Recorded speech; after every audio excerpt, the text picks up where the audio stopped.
今天播出动感超人的最新一集，反派居然是个能随时变身的折纸怪人。别看这家伙纸片一样轻薄，但一出手就会变形术。先是化身成会飞的纸鹤四处滑翔，下一秒直接变成喷气式飞机，速度快得像开挂。更离谱的是，他还一路朝着咪咪子那边俯冲而来，把他吓得整个人像定格动画一样僵住原地。危急之中，动感超人上演绝地反击，一招空手接指刃，接着原地旋转300圈后一个大甩，直接把折纸怪人扔进温泉池，只一沾水就废武功，怪人瞬间失身脱力，彻底失去变形功能，败北收场。小新看完兴奋得不得了，立马决定明天要当动感超人本尊。只是他没想到，这种想法可不是他一个人的专利。第二天一到园，小新自信宣布自己就是今天的动感超人，结果正南他们全都不服，个个抢当正主，谁也不愿退让，局面一度尴尬。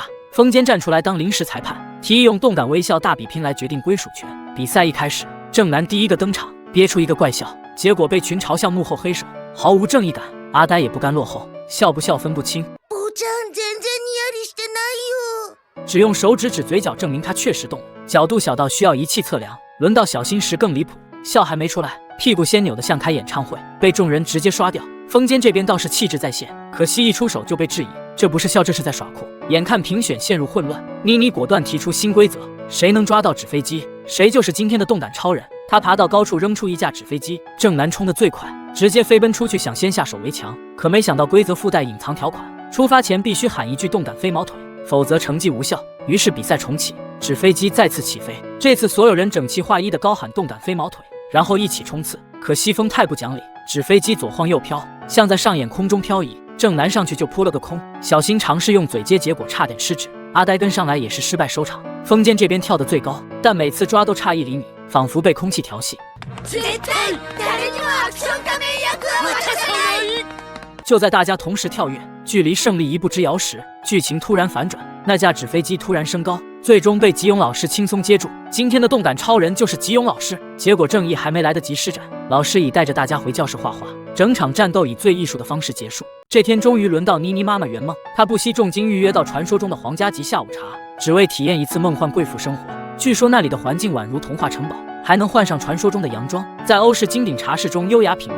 她准备将这场盛宴拍成完美大片，向全世界宣告自己的精致品味。在管家引导下，一家人被带往更衣区域，供客人自由挑选新衣服饰。然而刚踏进门，妮妮妈妈就愣住了。原本她早已看中的那件梦幻洋装，此刻正好穿在美伢身上。这一幕让她内心五味杂陈，连笑容都快绷不住了。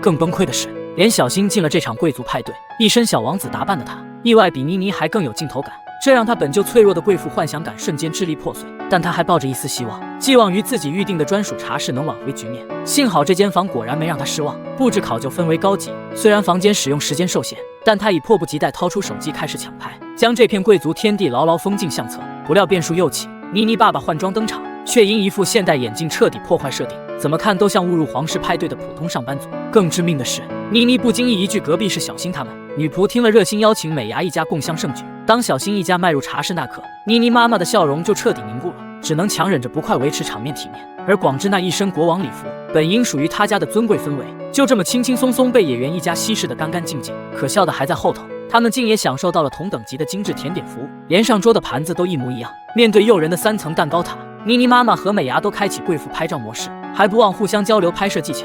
为了提升画面质感，妮妮妈妈甚至将自己的名牌包包摆上桌做背景，力图营造高奢感十足的艺术照。就在他们为了角度不断调整拍摄姿势时，孩子们早已将那桌精致甜点清空。等两人拍够了，回头准备享用，却只见盘中残影，连饼干渣都不剩半点。所谓的皇家下午茶，在快门声中悄然落幕，留下的是几张滤镜过度的照片。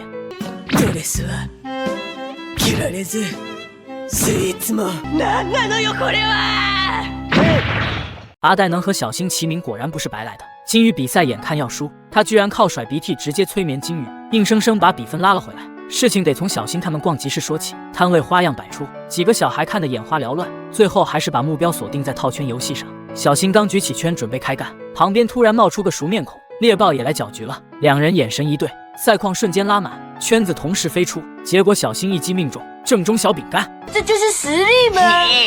给你。接着大家转战金鱼滩，没想到猎豹竟再次堵门，他显然不甘心刚才输掉那局，直接现场发起新挑战，这次还带了捞金鱼界的活化石，传说中的大师助阵。让你们久等了。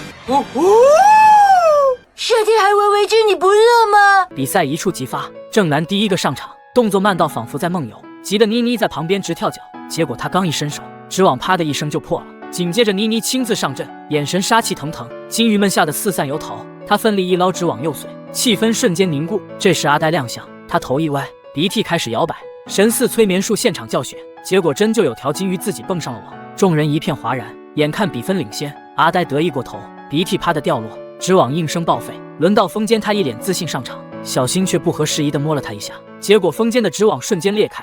风间，你在啊什么啊？至少要捞一只金鱼嘛！还不都是因为你乱摸我的背害的！最终小新亲自出马，猎豹原本信心十足，结果小新还没出手，他的纸网就自己裂了。眼见比拼进入高潮，大师终于出场，他挥动纸网如行云流水，几秒内网中多了好几条金鱼，旁人都看傻了眼。他一眼相中池中那条最大金鱼，传说中的金鱼王。那只金鱼有什么特别的地方吗？那只金鱼，这是不管是多厉害的捞金鱼高手都捞不到的梦幻金鱼。只见他下手如风，搅动水流形成漩涡，一波操作猛如虎，金鱼王却意外反弹，直接飞进了小新的碗里。这场比赛居然还是小新赢了。你不要再逞强了，跟小朋友们一起去逛其他的摊子吧。再给我一个！风间今天的气质格外沉稳，连处理突发情况都稳得出奇。那会儿他正雕刻作品，谁知饭团一手抖，把他精心制作的长颈鹿脖子给咔嚓了，气氛一度凝固。